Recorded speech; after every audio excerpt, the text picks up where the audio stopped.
آية عجيبة غريبة، آية أنا نايم عنها 40 سنة ما علمت أنها في كتاب ربي إلا في شعبان المنصرم، يعني من سنة أقرأها، بل كنت يا أخوان وأخوات حافظها وحافظ السورة التي هي فيها، ومع ذلك ما علمت أنها آية الأمان، وما علمت ما فيها، وما علمت ما محتواها. يوم الخميس العصر كان ضايق صدري، خرجت من المسجد وأنا قد تكالبت علي الدنيا، وضاقت بي الدنيا بما رحبت، وضاقت بي نفسي.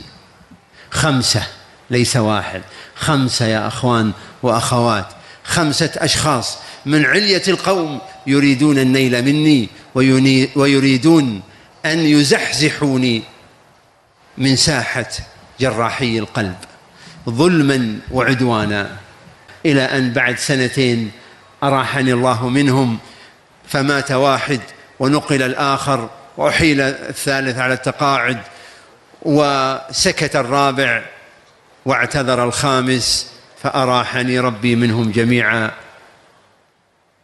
لكنها هذه الطمأنينة وهذه العجيبة آية